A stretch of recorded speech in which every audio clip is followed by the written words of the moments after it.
Think about the last time your dog licked your hand, and you assumed it meant he loved you. Now think about the last time he licked your face for a bit longer than felt normal, and something in the back of your mind went, all right, that's enough. You were right to notice that, because licking is the single most misread thing dogs do, and there's a version of it that means almost the opposite of what everybody thinks. And once you can tell the two apart, you'll never look at those videos of a toddler being licked by the family dog the same way again. That's the last thing I'm going to talk about. Hi everyone, I'm Leo Bennett, your neighborhood dog guy. Now, here's the frame for all of this, and it's the reason people get these behaviors wrong so consistently. Your dog has no words.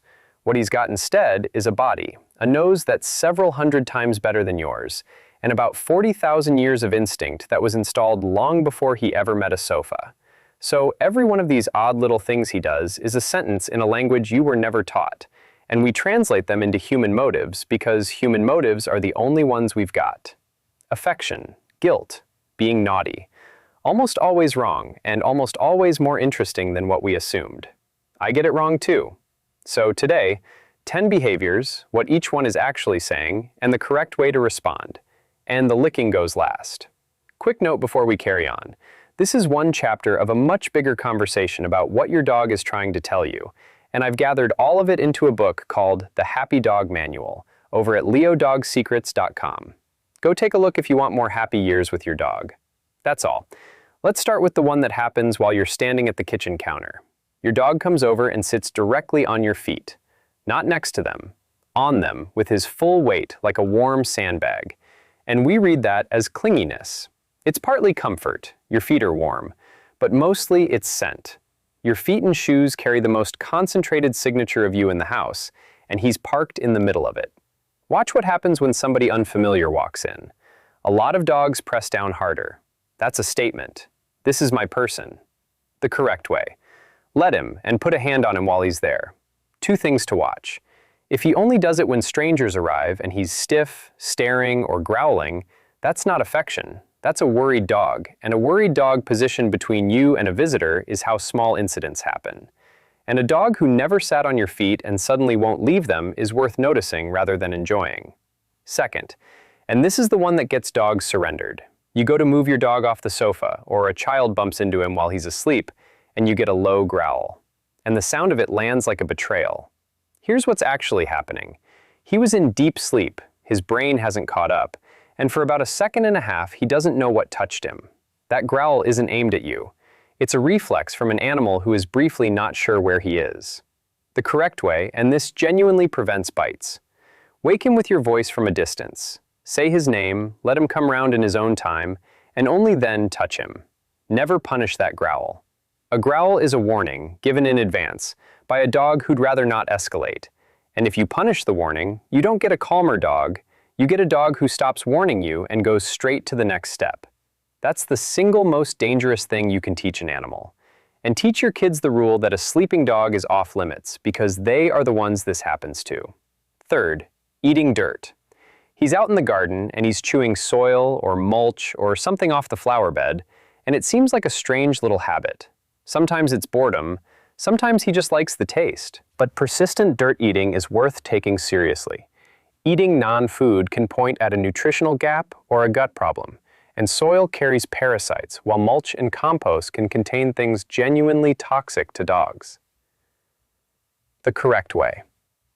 If it's occasional and he's otherwise well, manage the access and give him something better to do. If it's new, frequent, or obsessive, get him checked rather than guessing at supplements from the internet.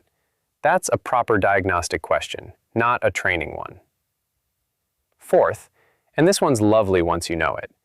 Your dog is play wrestling with another dog, or with you, and in the middle of it, he sneezes. Just once, a sharp little snort. That's not dust, that's punctuation. Dogs use it as a reset button in the middle of rough play.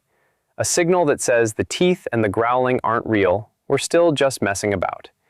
It's the equivalent of laughing after something cutting, so the other person knows you didn't mean it. The correct way. Nothing. Enjoy it. But use it as a gauge, because good play is full of little resets.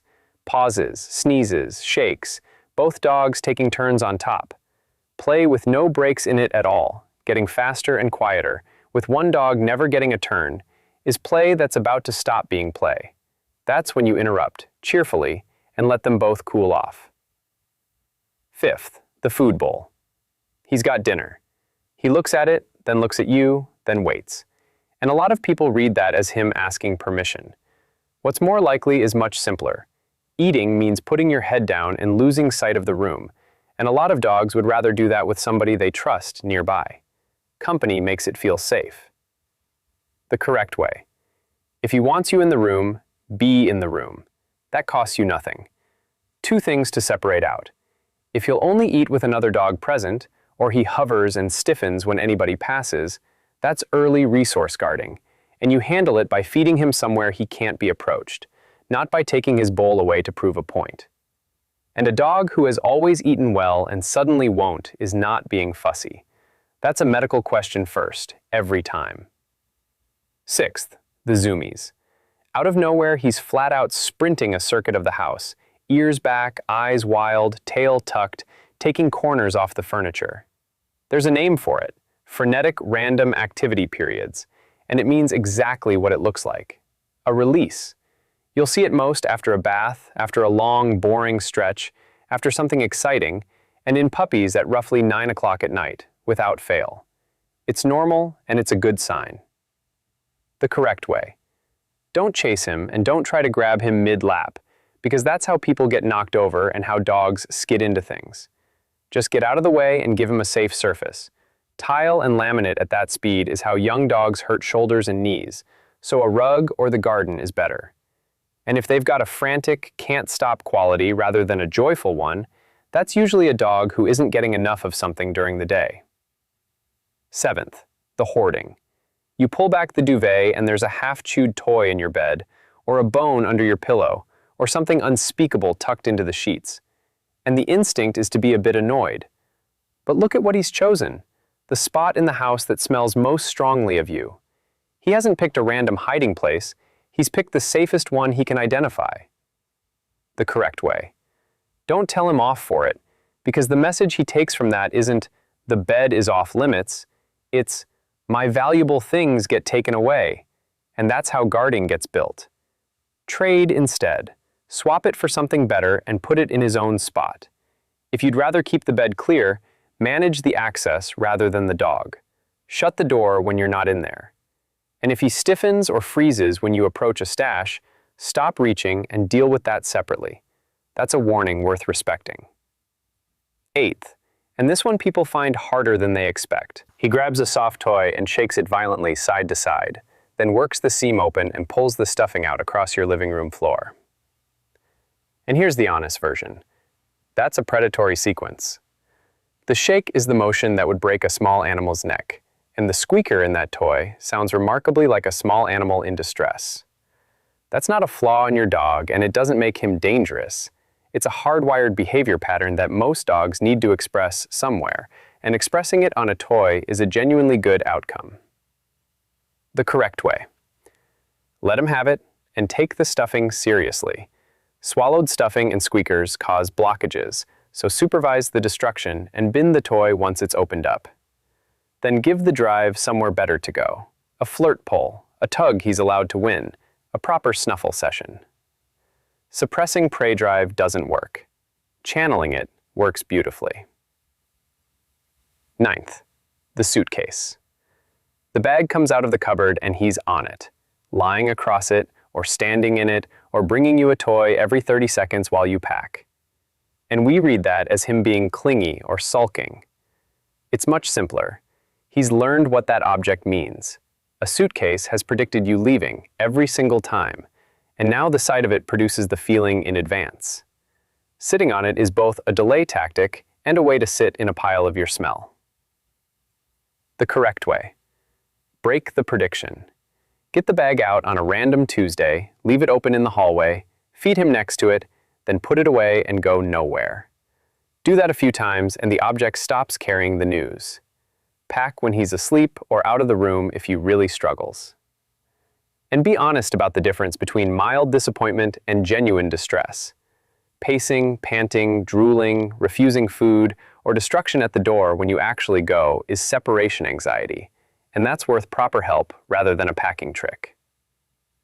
Which brings me to the licking and the reason I made you wait. Everybody knows this one means love. And sometimes it does. It starts in puppyhood with a mother licking her litter, it's how dogs mix their scent with yours, and it's how they investigate. If you've ever come home with a cut on your leg and had a dog make a beeline for it, he wasn't being sweet, he was reading it. All of that is real. But here's what nobody tells you. Between dogs, licking is also an appeasement signal. It means, I'm no threat, please be gentle with me. Which means the friendliest-looking behavior in your house is sometimes a request for space, and we do the exact opposite of granting it. We lean in closer. We laugh. We hold the dog there. Real-world example. A family showed me a phone full of videos of their 5-year-old with their very sweet mixed breed, and in every single one, the dog was licking his face while he had his arms round her neck. Same dog in every clip, ears flat, whites of the eyes showing, head turning away, licking fast and repetitively like it was a job. They thought it was proof she adored him. It was a request, made politely, several hundred times, in the only language she had. She eventually snapped. Nobody needed stitches, and the family were devastated and completely blindsided. And that dog had been sending the same message for 2 years while they framed it as a love story. The correct way. Read the body, not the tongue. Loose, wiggly, 1 or 2 licks, and then off to do something else. That's affection. Enjoy it. Fast, repetitive licking with a low body, flat ears, a turned-away head, or the whites of the eyes showing means create some distance, calmly, and now. No faces in dog faces, especially children's. And one more. Obsessive licking of themselves, or of the floor, or of furniture, is a different thing entirely and often points at pain, nausea, or anxiety, so that one gets looked at rather than trained. So take this one thing from all 10. Your dog is talking to you all day long, and almost every one of these behaviors we file under cute or naughty is actually information about what he wants, what he's worried about, and what he's built to do. He isn't being silly, he's being extremely clear in a language nobody taught you. And if you've sat through 20 minutes of this trying to understand him better, he's already luckier than most. So tell me in the comments which one your dog does and what you always assumed it meant. The feet, every time you cook. The suitcase, before you've even opened it. The rabbit that's been de-stuffed 4 times and keeps getting rebuilt. I read every one and they decide what I make next. Now go and watch his ears the next time he licks you.